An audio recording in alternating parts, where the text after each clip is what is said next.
अस्सलामु अलैकुम वरहमतुल्लाहि वबरकातुहू।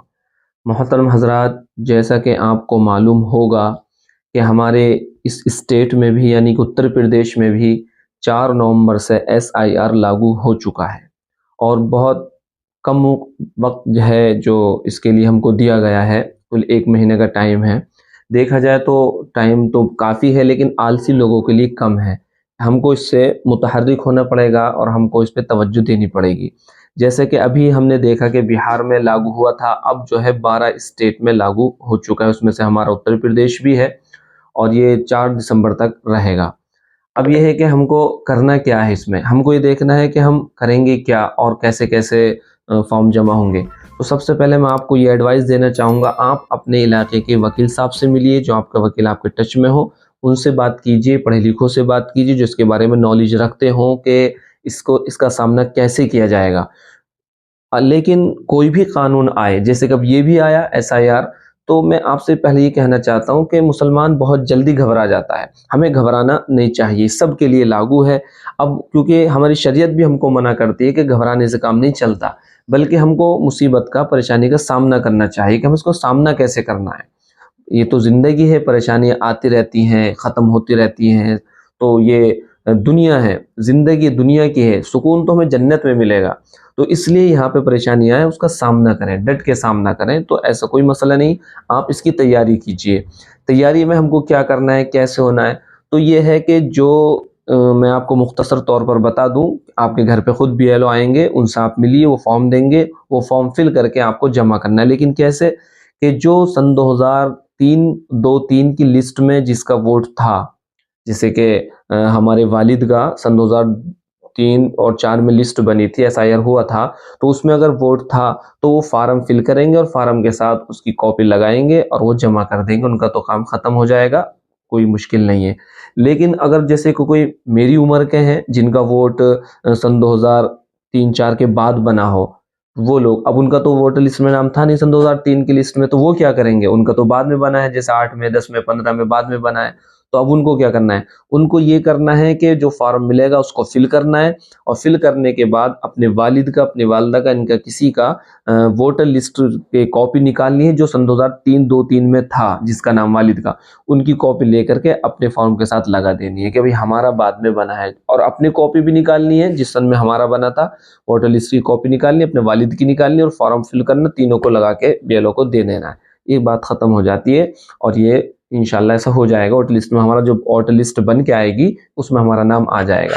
अब एक प्रॉब्लम ये है कि जिसका सन 2003 की लिस्ट में, 2-3 की लिस्ट में नाम ही नहीं है, अब वो क्या करेंगे? जैसे मिसाल के तौर पर जिसका वोट सन 2003-4 के बाद बना है, 2-3 के बाद बना है, अब वो अपने वालिद का देखेगा तो उसको 2003 में नाम ही नहीं उसके वालिद का भी, तो अब वो क्या करे? और परदादा का देखेगा, उनका भी नाम नहीं है, दादा का देखेगा सन 2003 में, 4 में, उनका भी नाम नहीं है, तो उसको क्या करना है? तो उसके लिए भी हमको ये ऑप्शन है कि अगर जिसका सन 2002-3 की लिस्ट में नाम नहीं था, उसका वोट ही नहीं बना था, जब तो अपने वालिद का भी देखे और वालिद का भी नहीं था उस लिस्ट में नाम, तो अब उसके लिए 11 डॉक्यूमेंट्स के लिए ऐलान किया गया है कि 11 डॉक्यूमेंट्स में से जो डॉक्यूमेंट्स हो, आप फॉर्म के साथ उसको ऐड कीजिए और जमा कर दीजिए।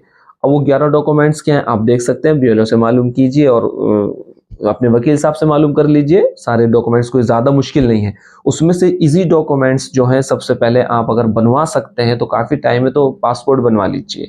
पासपोर्ट है। इसी तरीके से और ज़्यादा ईज़ी है मूल निवासी और एक जाति प्रमाण पत्र। ये आप किसी भी जनसेवा पर जाइए, उसको आधार कार्ड और फ़ोटो वगैरह दीजिए, वो बना के आपको देगा। तो ये चीज़ें ज़रूर बनवा लीजिए। ये फॉर्म के साथ लग जाएँगे और आने वाली जो लिस्ट जब इसकी शो होगी वोटों की, अब उसमें हमारा नाम इंशाल्लाह आ जाएगा। घबराने की कोई ज़रूरत नहीं है, घबराने से कोई काम चलने वाला नहीं। अब जिसका नाम नहीं है, अब वो गवर्नमेंट क्या अगला स्टेप उठाए तो उसका कुछ पता नहीं, ये ज़ालिम की नीयत क्या हो और कुछ भी कर सकती है। तो इसलिए हम अपने जो हमारी तैयारी है, हम उसमें कमी ना छोड़ें, उसमें हम आलकस न बरतें, क्योंकि होता ऐसा है, जो भी काम हमारी कमियां ऐसी होती हैं कि हम बहुत इग्नोर कर देते हैं, आलकस कर जाते हैं कि अगर कोई डॉक्यूमेंट्स हमारा सही नहीं है या इसमें कोई नाम में अगर कोई मिस्टेक है या कोई ऐसे, तो हम इग्नोर कर जाते हैं। ये आज से पहले हमारा किसी भाई का या घर में किसी एक मेंबर का, किसी बहन का, किसी भाई का वोट अगर कटा है तो हम उस पर तवज्जो नहीं देते हैं, सोचते हैं कि कट गया तो कोई बात नहीं, आगे खुद आ जाएगा। खुद कैसे आ जाएगा, ये हमको तवज्जो देनी है, क्योंकि वोट हमारा अधिकार है और ये वोट ही के ज़रिए हुकूमतें बदलती हैं। और ये एक ऐसा हथियार है कि हम जिस हुकूमत को चाहें मिल करके उस हुकूमत को हम बिठा सकते हैं कुर्सी पे, और जिसको चाहें उसको उतार भी सकते हैं। बहुत बड़ा हथियार है। हुकूमत जो है इसी के आगे झुकती है, वोट के आगे। आपने देखा हो जब इलेक्शन आता है तो नेता इसी के आगे झुकते हैं, और जब वोट मिल जाता है उसके बाद वो फरार हो जाते हैं। तो इसलिए मेरे दोस्तों, वोट जो है हमारे मुल्क की एक अहम आईडी बन चुका है। आधार कार्ड को भी वो वैल्यू नहीं दी जा रही है, और यहाँ पे आधार कार्ड की वैल्यू नहीं रही है इस टाइम यूपी के अंदर। बिहार में भी आधार कार्ड को निकाल दिया गया था, लेकिन वहाँ एहतिजाज किया गया, अपोजिशन ने एहतिजाज किया, मांग की, तो आधार कार्ड को आईडीओ में ऐड कर दिया। लेकिन अभी यूपी में आधार कार्ड की वैल्यू नहीं, उसमें ऐड नहीं किया गया। सारी चीज़ों में आधार कार्ड लगते हैं हमारे, लेकिन अभी साइड में ऐड नहीं किया गया।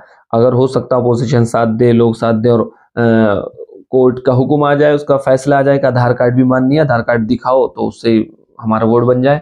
लेकिन अभी फिलहाल आप जो 11 डॉक्यूमेंट्स हैं उनको तैयार करिए, उनमें से कोई डॉक्यूमेंट्स 2-3 जितने भी करा सकते हैं आसानी के साथ आप करा लीजिए, इंशाल्लाह कोई प्रॉब्लम नहीं आएगी।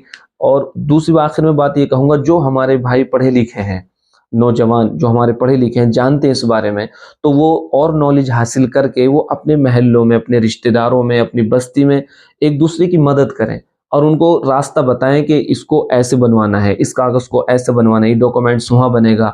उनकी वोटर लिस्ट निकाल के उनको दीजिए, उनको बताइए। कोई ऐसा होता है जो पढ़े लिखे नहीं होते, वो परेशान हो जाते हैं कि बीएलओ कौन है, कहाँ मिलेगा, कैसे वोटर लिस्ट निकालनी है, कहाँ जमा करना है, क्या करना है, किसी को पता नहीं रहता। बहुत से ऐसे जो पढ़े लिखे नहीं होते परेशान रहते हैं। तो हमारे जो पढ़े लिखे हैं उनकी मदद करें, उसको मदद करने से अल्लाह ताला इंशाल्लाह उनको भी सवाब देगा। ठीक है, तो मैं आखिर में यही कहता चलूँगा कि अब ये इसमें लापरवाही ना बरतें, जल्द से जल्द अपने डॉक्यूमेंट सही कराएँ, वोटर लिस्ट चेक करें, वोटर लिस्ट में अपना नाम देखें, और अगली वोटर जो जारी होगी उसके लिए जो डॉक्यूमेंट्स की ज़रूरत उनको दीजिए। और आखिर में मैं ये भी आपसे कहूँगा कि इस वीडियो को ज़्यादा से ज़्यादा शेयर कीजिए, क्योंकि जिसको अभी नहीं पता है उसको पता चल जाए, और ये भी हमारा सवाब का ज़रिया बनेगी। अस्सलामु अलैकुम व रहमतुल्लाहि व बरकातुहू।